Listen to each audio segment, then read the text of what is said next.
এই দৃশ্য সোহরাওয়ার্দী উদ্যানের বিজয় দিবস কনসার্টের দৃশ্য, যেখানে কানায় কানায় পরিপূর্ণ লাখো সঙ্গীত প্রেমীদের। সুর আর সঙ্গীতের মেলবন্ধনে অনুষ্ঠানে শিল্পীরা পরিবেশন করেন ৭১-এর গান। পাশাপাশি ৬৪ জেলায় একযোগে পরিবেশিত হয় স্বাধীন বাংলা বেতার কেন্দ্রের গান। মহান বিজয় দিবস উদযাপন উপলক্ষে সংস্কৃতি মন্ত্রণালয়ের উদ্যোগে এবং বাংলাদেশ শিল্পকলা একাডেমির ব্যবস্থাপনায় অনুষ্ঠিত হয় এই বিজয় উৎসব।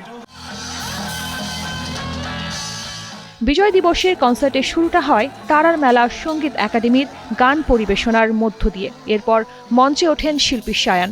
তিনি একে একে পরিবেশন করেন তার জনপ্রিয় সব গানগুলো।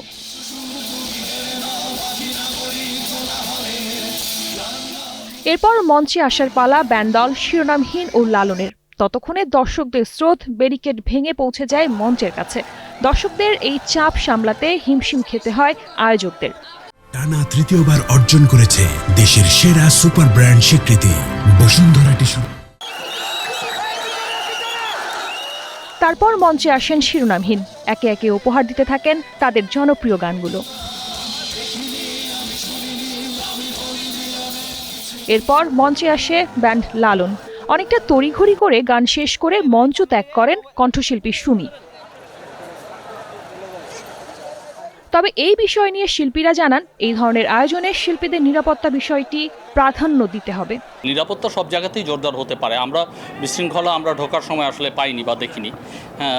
দেখার পরে বলতে পারবো যে ওখানে পরিস্থিতি কতটুকু কী আছে। নিশ্চয়ই চ্যালেঞ্জিং আছে, আপনি যেহেতু বলছেন। তো এই চ্যালেঞ্জটা নেওয়াটা আসলে কতটুকু নিতে হবে এবং কতটুকু আরও নেওয়া প্রয়োজন, সেই বিষয়ে ডিবেট আসলে চলতেই থাকবে।